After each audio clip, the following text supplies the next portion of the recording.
وَأَمَّا الَّذِينَ كَفَرُوا، اور لیکن وہ لوگ جو انکار کرتے ہیں، کفر کرتے ہیں، فَيَقُولُونَ، تو وہ کہتے ہیں، ماذا اراد اللہ، کیا کچھ ارادہ کیا اللہ نے، بہذا مسئلہ، اس مثال کو بیان کر کے، یہ مثال اللہ نے بیان ہی کیوں کی، اللہ کیا چاہتا ہے اس مثال کو بیان کر کے؟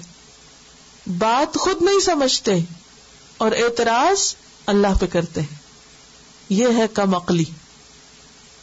تو بہت سے لوگ جن کو اللہ کی بات سمجھ نہیں آتی یا ان کی عقل کے مطابق اس میں کوئی سینس نہیں بنتی، تو بجائے اس کے کہ خود کو بلیم کریں، اس بات کا اعتراف کریں کہ ہم کم علم ہیں، فوراً کیا کرتے ہیں؟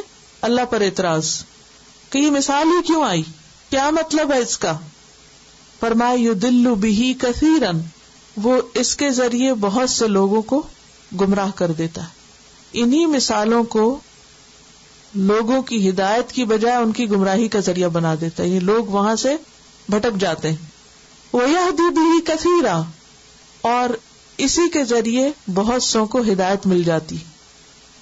مثالیں اللہ لوگوں کو بات سمجھانے کے لیے دیتا ہے، لیکن جب کچھ لوگ نہیں سمجھتے تو وہ ان کے لیے فتنہ بن جاتی۔ اور کیوں نہیں سمجھتے؟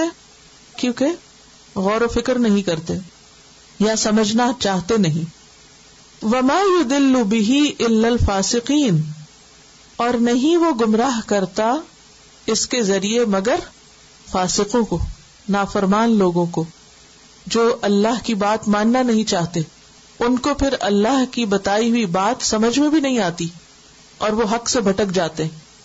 اس آیت میں ہمارے لیے بہت سے سبق ہیں سیکھنے کے۔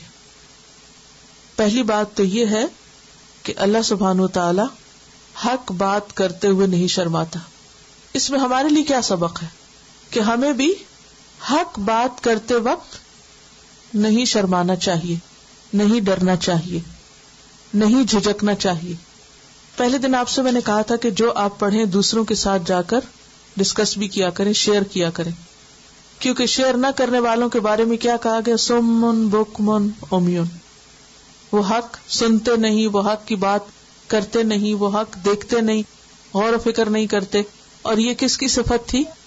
منافقین کی، کہ دنیا بھر سے دلچسپی ہے، ایک اگر ان کو انٹرسٹ نہیں تو کس سے؟ اللہ کی بات سے۔ تو بات یہ ہے کہ ہمیں اس سے بہت بڑا سبق ملتا ہے کہ حق بات کرنے کے لیے ڈرنا جھجکنا نہیں چاہیے۔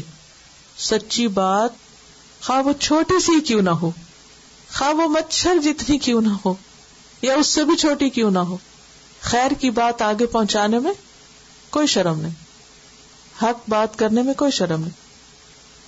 نبی صلی اللہ علیہ وسلم نے خاص طور پر انصار کی عورتوں کی صفت بیان کی تھی۔ کسی کو معلوم ہے کیا صفت بیان کی تھی انصار کی عورتوں کی؟ کہ وہ حق معلوم کرنے میں شرم نہیں کھاتی، شرماتی نہیں۔ کرٹیسائز کرنے کے پیچھے یعنی پازیٹیو کرٹیسزم ہوتا ہے، نیگیٹو کرٹیسزم کرنے والے ہی کے خلاف جاتا ہے۔ تو اسی طرح دین کی کوئی بات سمجھنے کے لیے سوال کرنا برا نہیں، اور انشاءاللہ آپ دیکھیں گے کہ فرشتوں نے بھی اللہ سبحانہ وتعالی سے سوال کیا تھا اور اپنی رائے کا اظہار کیا تھا۔ آپ اپنے اوپینین کا اظہار کر سکتے ہیں، آپ اپنی دل کی بات کر سکتے ہیں، لیکن یہ نہیں کہہ سکتے کہ نعوذ باللہ یہ بات غلط ہے اور یہ ایسا ہونا نہیں چاہیے اور ایسا ہو نہیں سکتا اور it doesn't make any sense. یہ مومن کا طریقہ نہیں ہوتا۔ تو مومن کون ہے؟ جو اللہ کی بات کا احترام کرتا ہے۔ اس کے برعکس منافقت کیا ہے؟ اللہ کی بات پر اعتراض، اس کا مذاق، اس کو حقیر سمجھنا۔ یضل بہ کثیرا ویہدی بہ کثیرا، یہاں آ کے فرق ہو جاتا ہے۔ اللہ بہت سے لوگوں کو اسی کے ذریعے ہدایت دے دیتا ہے اور بہت سو کو گمراہ کر دیتا ہے۔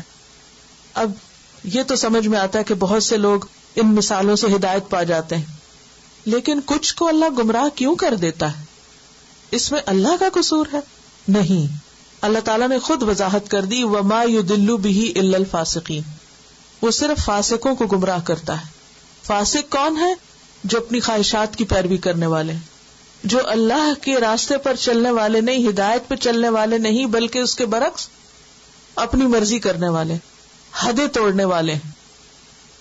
جو اپنی مرضی کے مطابق جینا چاہتے ہیں، اللہ کی باؤنڈریز کے اندر نہیں رہنا چاہتے، اللہ کی بتائی ہوئی باتوں کے اندر نہیں جینا چاہتے، ایسے لوگوں کو ہدایت نہیں ملتی.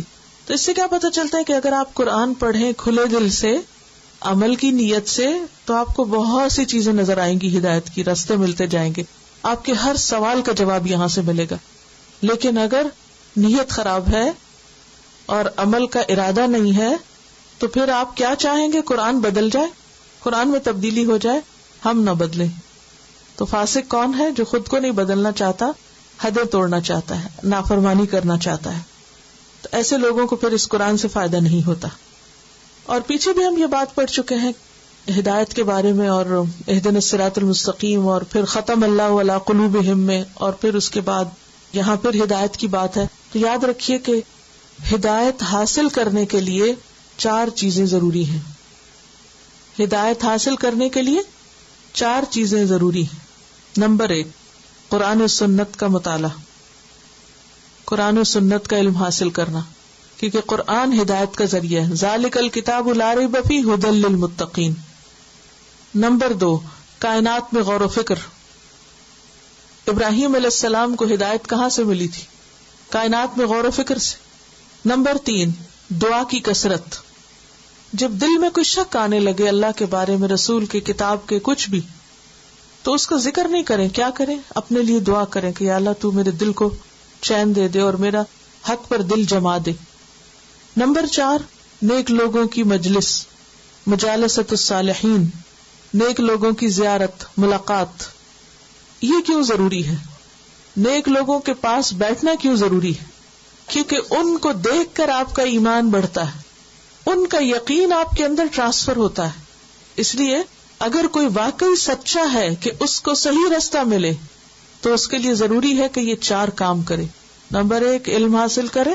نمبر 2، غور و فکر کی عادت ڈالے. نمبر 3، دعا کرے. اور نمبر 4، نیک لوگوں کی مجلس میں بیٹھے.